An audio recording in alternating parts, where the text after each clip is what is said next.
right. Oh, I'm on. Good morning. Feel free to help yourself to vegan and gluten-free pancakes. The watermelon over there is from the land, so be sure that if you're not allergic to melon, to give it a try. And I'll try to remember to announce this at the end too, but in that blue igloo by Becca, there is a ton of peppers and chilies and some squash. And I would be most grateful if you would take some. And even if you don't like it, feel free to take it and give it to someone, like a neighbor, or if you can stop by someone's home on your way home, feel free to do that. Many of you know that yesterday our friend and my colleague Pat Johnson passed away after a long battle with cancer. And so her service will be here Sunday, September 19th at 4 p.m. And so I'm working on details and we'll be reaching out to some of you for help. On the other side of things, Libby and Allison and Dana and I are working on a fundraiser. It's a pretty big event on October 2nd. And I'm going to have to try and keep all these times right. 4:30. That one's at 4:30. And Allison's going to make an announcement about that at the end. But we will have a bluegrass band and food and lots of hands-on experiences with all that the land has to offer. So I hope that you'll keep October 2nd on your calendar. So with all of that, I'm going to thank Noah first for being here to share music with us. For Ross and for Tony for helping to set up the sound this morning. For Rick, who's on the grill, and Dana will be teaching Prairie School. And with that, thanks, Noah. You're welcome. Can you hear me? Perfect. So just a couple quick words here. Today is, as I think we probably all know, is the 20th anniversary of September 11th. And so it's certainly a time of loss and mourning, but it's also a time of reflection and hope. So this song is called One Day by Modest Yahoo, and I'll do my best. It's kind of a rap reggae song, but I've converted it to acoustic. And sort of last comment on the hope front, this day actually has special meaning for Allison and I, because this day was sort of seminal in bringing us together, and ultimately led to us getting married, and we've been married for 20 years.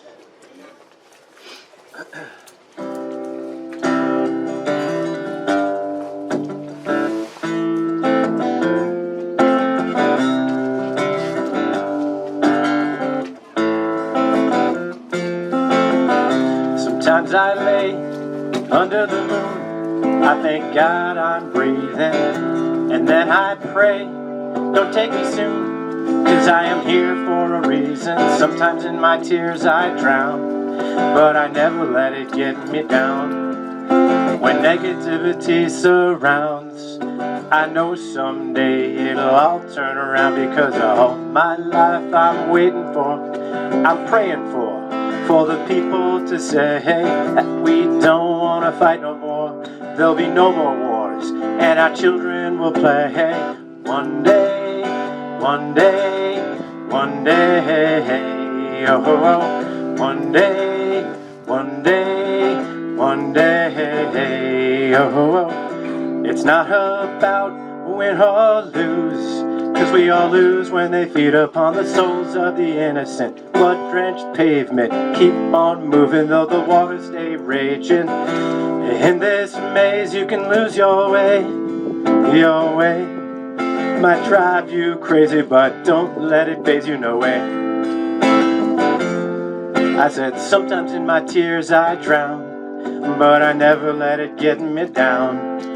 When negativity surrounds, I know someday it'll all turn around, because all my life I'm waiting for, well, I'm praying for the people to say, hey, that we don't want to fight no more. There'll be no more wars, and our children will play. Hey, one day, one day, one day, oh, one day, one day, one day, oh, one day this all will change. Treat people the same. Stop with the violence, down with the hate.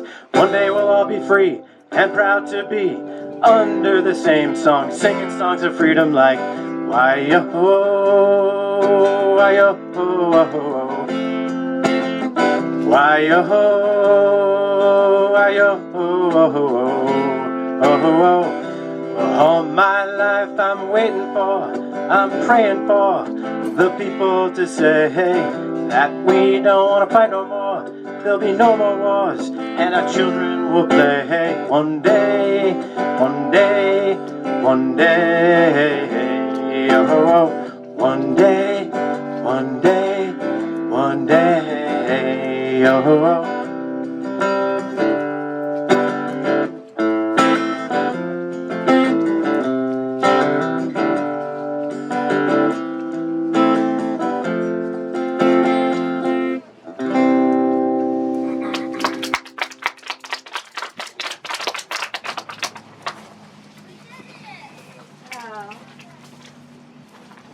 So our reading today comes from the book of Luke, and in the Message version it's titled A Dark Night, and so some of you will be wondering why I'm using this now and not during Lent, but we have to pull scriptures out of different seasons to look at them in new ways. Leaving there, he went, as he so often did, to Mount Olives. The disciples followed him. When they arrived at the place, he said, "Pray that you don't give in to temptation." He pulled away from them about a stone's throw, knelt down and prayed, "Father, remove this cup from me. But please, not what I want. What do you want?" At once an angel from heaven was at his side, strengthening him. He prayed on all the harder. Sweat wrung from him like drops of blood poured off his face. He got up from prayer, went back to the disciples, and found them asleep, drugged by grief. He said, "What business do you have sleeping? Get up, pray, so you won't give in to temptation." No sooner were the words out of his mouth than a crowd showed up, Judas, the one from the 12, in the lead.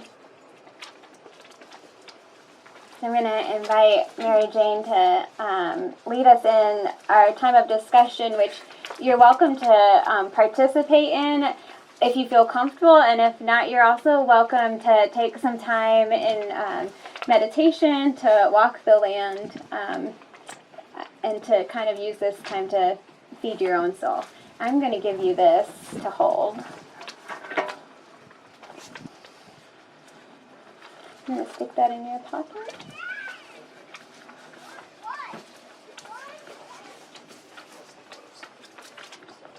Sorry. And then, yeah, you can just hold it. Or I'll just hold it. Okay. Can you hear me? Yes. Okay, I'm going to tell a real short story before we start our discussion. Pat Johnson was a good friend of mine, and she was a real storyteller. I'm not, but I do have a quick one I want to share. For quite a while, a gentleman named John Lee was my spiritual advisor, and at his memorial service, a comment was made that the next book he was going to read, because he was quite a reader, was The Secret Message of Jesus by Brian McLaren. And there were three of us at that service, and it was on Zoom, that decided that we would get together weekly to read that book. And one of the women, I didn't know that well, but going through the book, we've become good friends. Well, we finished that one. We're now in a book called Holy Envy by Barbara Taylor Brown. And Barbara Taylor Brown was an Episcopal priest, and she gave up ministry to become a professor at Piedmont College in Georgia. And part of what that class does is they go to various temples and synagogues and other places of worship other than Christian places of worship. And the book is about the things that she personally envies in other people's religions. And it really has been eye-opening for me. And I had signed up this week to lead the discussion, and then yesterday Stephanie told me that the theme this morning was rest. And there was something I had read in this Holy Envy this week that just, it really hit me, and I'm not sure how deeply yet, but I have a feeling there's more to this statement that's going to be revealed. So, and it leads to the first question. How does this statement, rest as the natural, regular, and holy fulfillment of work, strike you? And it's that rest as a holy fulfillment of work that I found so profound. So the first question is, how does that comment strike you? What kind of depth can you find in it? And then the second question is, how do you personally find rest? And then, what does rest look like to you on an emotional level? So, we usually divide up into groups of 4s, 5s, 10s, however you want to gather. And what's going to be the signal when we're through? I'll set my... Noah, are you bringing us back with music? What's in the order? I think Noah has Father and Son. Yeah. So we'll finish when Noah starts singing. And not everybody has one of those, so I'll if pass they them around. don't, yeah. Mary Jane has copies of the questions for you. So feel free to find a small group or to wander the land, and we'll come back in 10 minutes. One of my girlfriends,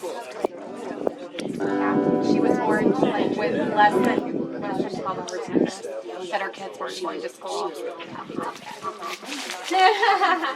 All right, I'm going to lead us all back from discussion. And this is a song called Father and Son by Cat Stevens, which is one of Allison's favorites, one of mine too.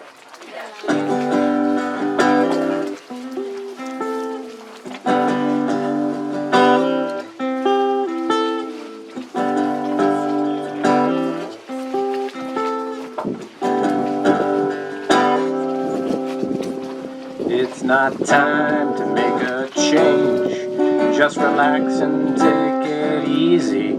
You're still young, that's your fault. There's so much you have to know. Find a girl, settle down. If you want, you can marry. Look at me, I am old, but I'm happy.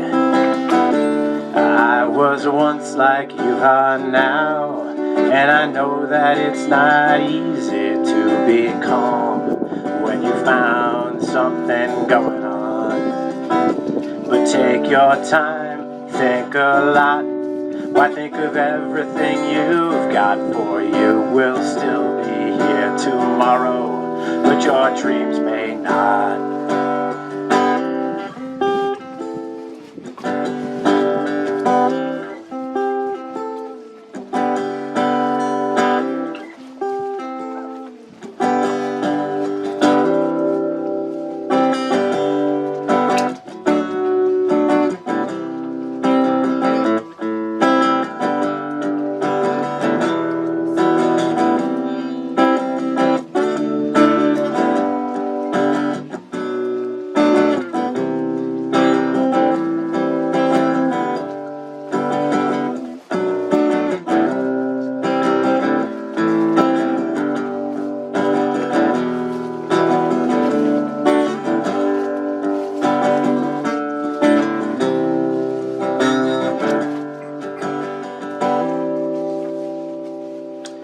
How can I try to explain? 'Cause when I do, he turns away again.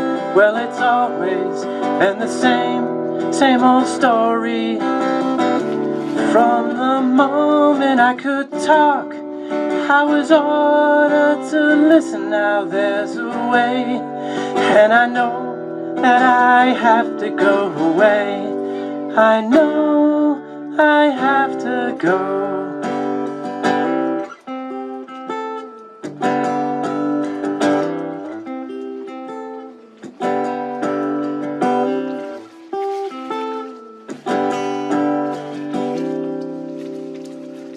not time to make a change. Just sit down and take it slowly. You're still young, that's your fault. There's so much you have to go through. Find a girl, settle down. If you want, you can marry. Look at me, I am old, but I'm happy. All the times that I've cried, keeping all the things I knew inside. Well, it's hard, but it's harder to ignore it. If they were right, I'd agree, but it's them they know, not me. Now there's a way, and I know that I have to go away. I know I have to go.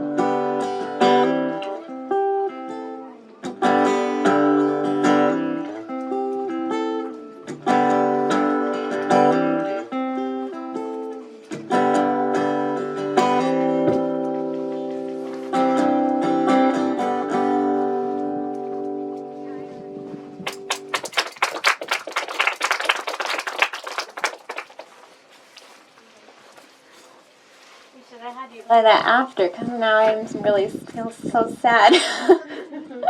It was beautiful, Noah.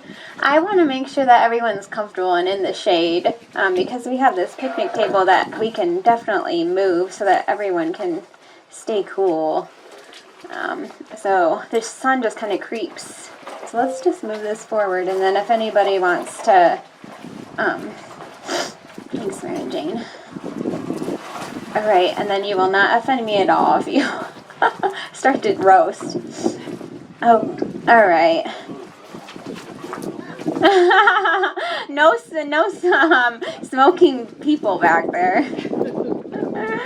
Oh.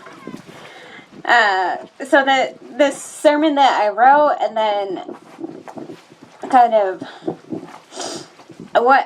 how I ended up interpreting it changed completely after Pat passed, and I wasn't able to. I didn't know that she was passing that day.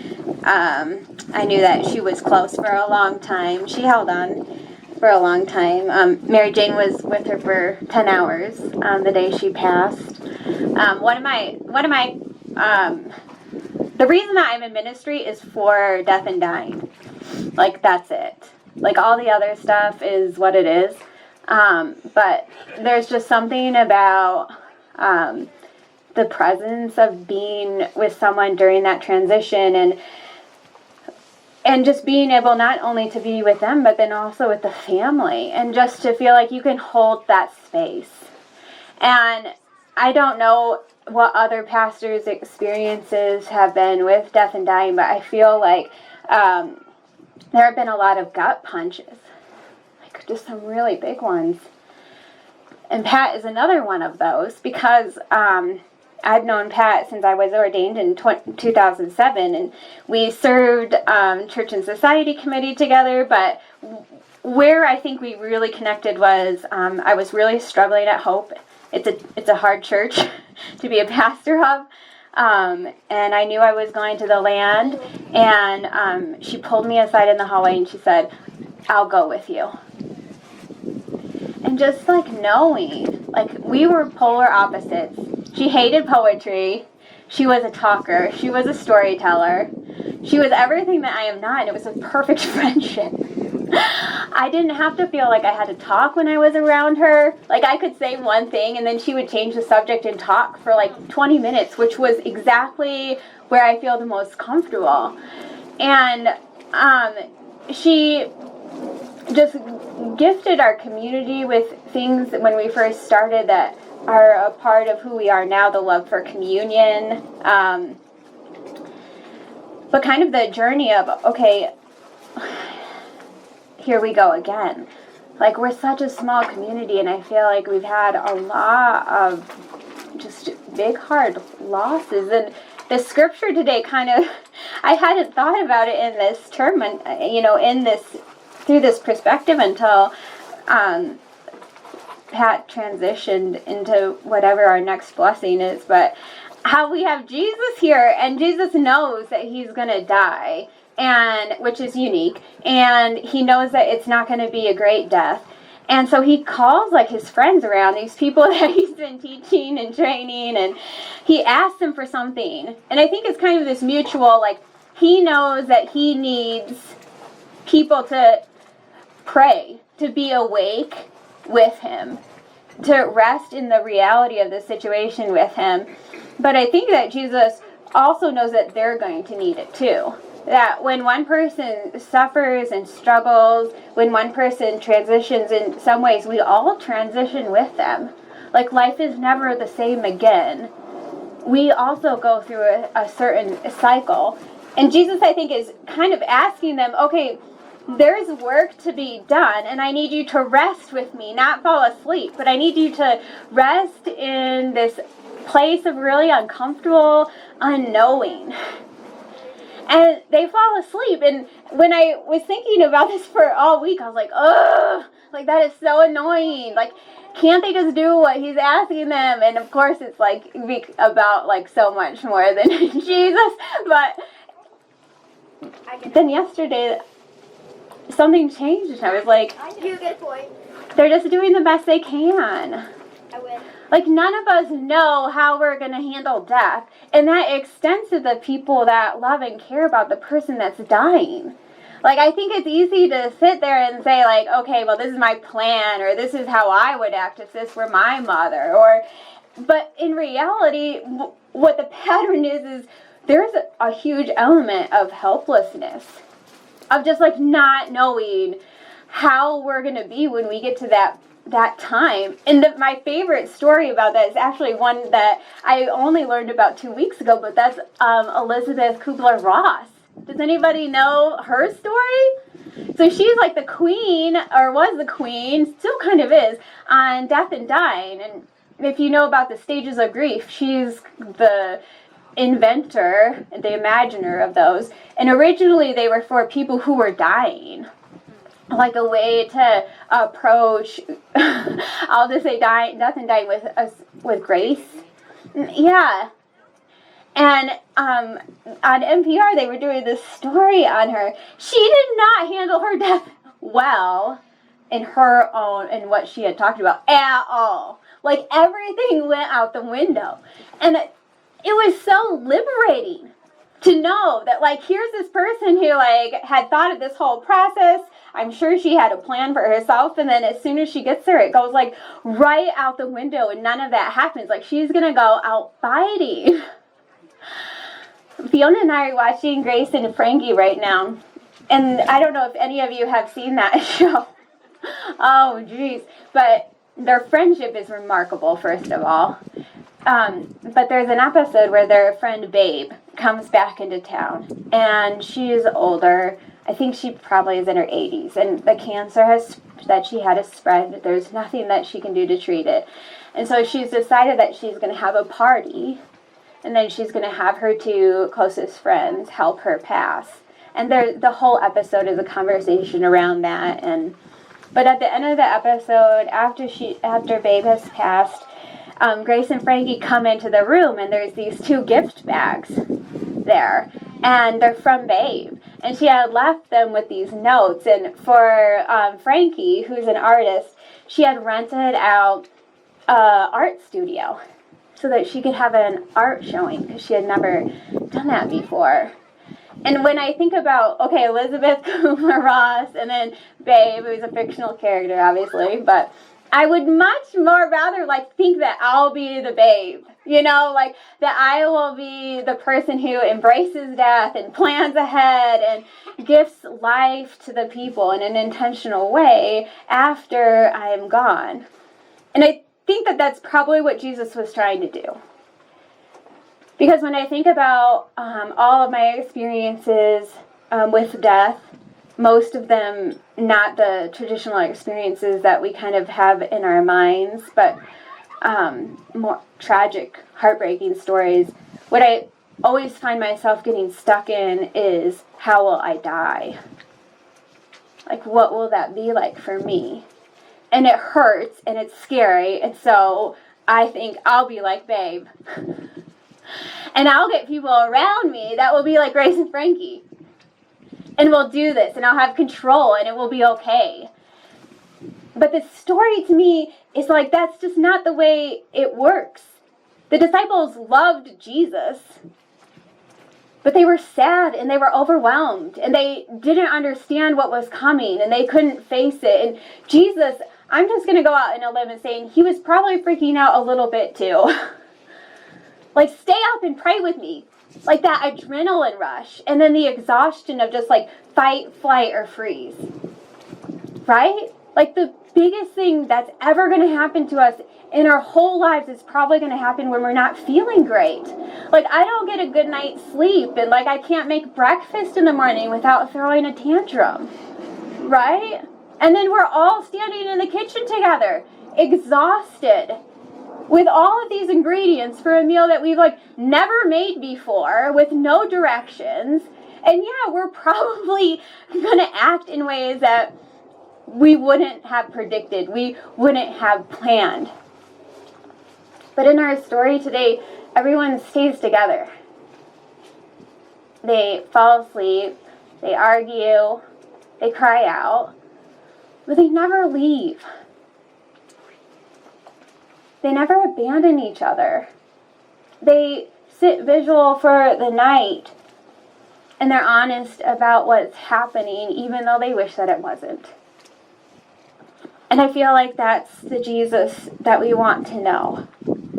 The Jesus that doesn't get us stuck on obsessing with death, but gives us permission to be alive. Gives us permission to be okay with the messiness and the pain and the suffering of it. Because the reality is that after each loss, there is also this certain messy, dirty, unexplainable, guilt-ridden joy. Because we realize the life that they've given us is something that will never die. It's something that we can never lose. It's something that we can never screw up. Because we sat together for that time. We lived together through that dark night. And for us gathered here, and for all of us going out to our families, to our friends, knowing that we're all going to go through things like this over and over again. It's nice to know that whatever we go through and however we act, we'll never be going through it alone. Today as we wander, it's going to be really hot like the desert. So I'm just going to invite us to take about 5 minutes and catch our breath. Just to remember that today is a big day with the commemoration of 9/11, with the rising temperatures, with the closure of Afghanistan and the removal of troops, that there is not only our own individual grief, but then this collective grief dumped on it. And that we don't have to carry it all. It is not all ours. Right? And it's okay to be like Jesus. And to go out there and let it all go. And to ask for help. And to come back here and sit with friends. I'll see you guys in 5 minutes.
At least she gave us a chance to get in and out.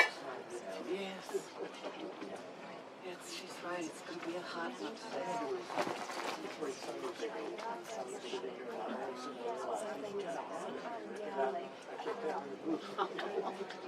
Well, I'm allergic to this, so I stay out of it.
Okay. Can everyone hear me okay? Yes. Yes. Okay, good. I was thinking about rest, and what I like to do are guided meditations, and I really like mantras. So this is a guided meditation with mantras in it. So, sorry. If you would like to join, that'd be great. So close your eyes. Visualize before you the following mantras. I am alive. I am free. I am capable. I am strong. Now open your eyes and say the mantras out loud. I am alive. I am free. I am capable. I am strong. So now close your eyes again. Visualize the energy flowing through your body. With each mantra, another part of your body becomes flooded with the unstoppable warm energy. I am alive. Your feet begin to wake up. Feel the energy rise up from the earth that supports you and flows freely through your legs. I am free. Feel the energy through your navel and belly, all the way up through your lungs. Take a deep breath. Feel your chest expand.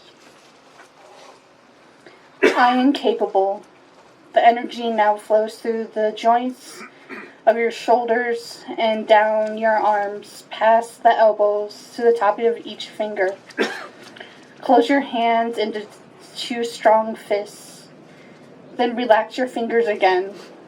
Allow them to gently fall open. I am strong. Feel the energy rise up through the throat, expanding as you continue to breathe through your face and head, all the way to the crown of your head. With the energy within you, allow nothing and no one to stand between you and your goals today. And remember, I am alive. I am free. I am capable. I am strong. So thank you. Thank you, Jessica.